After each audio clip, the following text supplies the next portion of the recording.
travelers. In this episode, we are going to the brand new Fountainebleau Hotel, and this restaurant is actually called the La Fontaine. It is a French-inspired restaurant and located here at the new Fountainebleau, Micah. Yeah, so this restaurant, their hours of operation is actually from Thursday to Monday from 7 a.m. to 3 p.m. And we actually came here for lunch, and when we first came here, we didn't exactly know the hours. We thought, oh, maybe they're open in the dinner time, because I remember after lunch we were walking around and kind of just looking around to this restaurant's closed. But we actually did make reservations in here, and when we first got seated down, they actually put us right next to the door and kind of by the surfers and everything, and it was kind of like a really odd spot. And one of the surfers came by and looked at us, and we just looked kind of uncomfortable being there. So they asked, "Hey, what's wrong? Are you guys not happy with your seat?" And we're like, "Yeah, you actually have a booth somewhere else."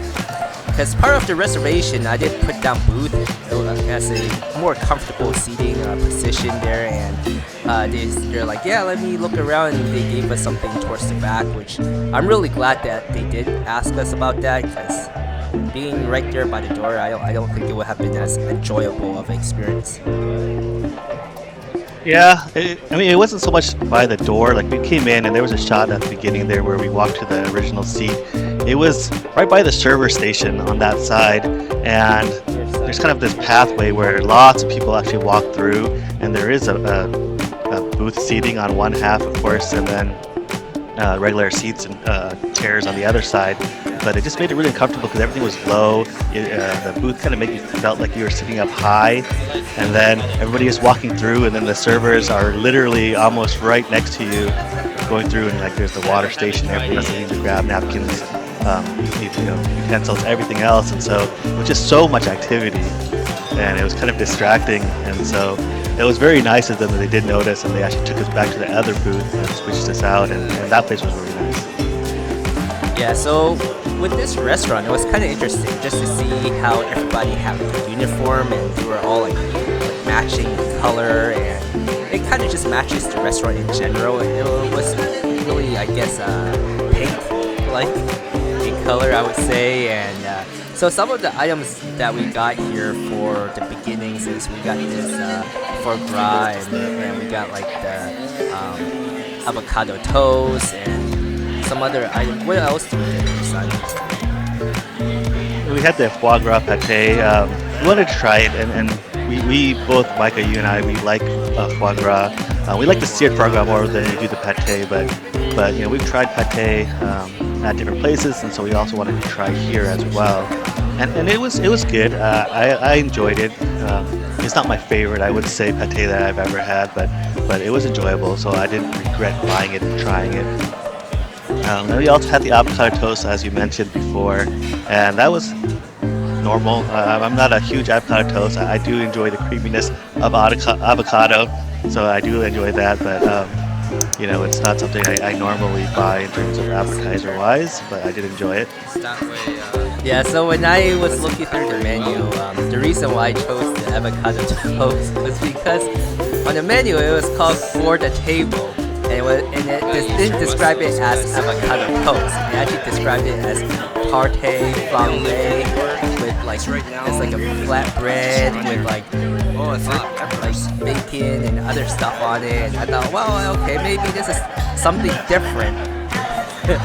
But hey, you live and you learn. I mean, avocado toast is good. I still enjoy it. I mean, I eat that quite often at home.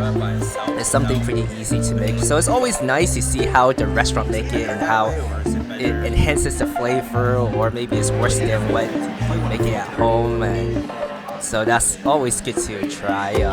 So for our entree here, we got the duck breast, I believe. And I really enjoyed this one. I thought it was great how the server came by and he poured the sauce over it, and he kind of explained how you should eat it, and kind of mix the sauce up a little bit more so that it's not just all.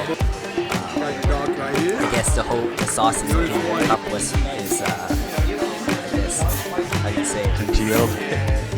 Like, it doesn't congeal. Yeah, you leave it sitting there for a while, and it's actually kind of harden up and a little bit thicker. But the one thing that I really was surprised about was just the size. It was a pretty good chunk, as you can see in the video. I was expecting much smaller amount of duck, but it was a nice big piece of breast. And so kind of going through and seeing it as they dropped it off and pouring the sauce on it, I was really surprised. I think one of the things that I kind of did notice is because of the size, like there's certain portions where, of course you'll have parts that are a little more cooked versus parts where it's a little less cooked in between. And for me, my favorite parts to bite was actually in the center, where it was more of that medium side. Towards the end, you'll have it a little more cooked, and so it was a little tougher. It wasn't tough as in like you would chew it and it would take you 30 minutes to chew it down, but it was a tougher. And just my preference for myself, it was like that center area was perfect for me. Yeah, definitely. I mean, having that nice medium part where it's nice and juicy and it's soft and moist, that's definitely the best part. I mean, it's nice that they give you such a big piece, but I mean, they're still pretty newly open, so I get that. I know it's gonna take them a while to get everything set and have everything the way that they want it to. Even when we came to desserts, the server actually did say, yeah, there's some items that are not available yet. I mean, we want it to be available, but since we're so new, it's not ready yet. Yeah, we ended up ordering the dessert, and they did, it's kind of similar with the duck. They poured the caramel sauce over for us and kind of set everything up. And then here, it has a nice little crisp to it as you break through. The dessert was delicious. It's just personally a little on the sweet side for me, so I couldn't eat like the whole thing by myself, so I'm glad that we actually split this.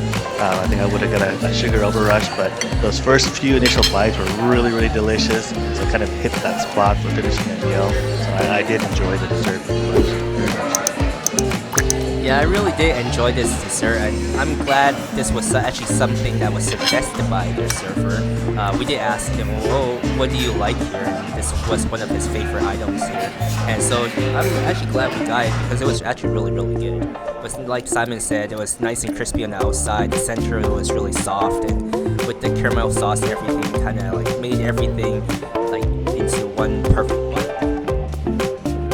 Yeah, so overall the atmosphere in the place was great. You could tell they're kind of still working themselves kind of up to that more kind of normal operating where all the servers, everybody's just kind of working together and it's flowing much smoother. But I did enjoy it. I definitely thought this restaurant was a good place to go, and I wouldn't mind going back, trying something else over there. And to wrap up our video, here are our notables. Unfortunately for this one, there are none. If you've enjoyed the content you've seen, don't forget to support the channel and hit like and subscribe. If you want to see additional pictures of food and our travels, go over to our Instagram page and follow us there. Thanks for watching.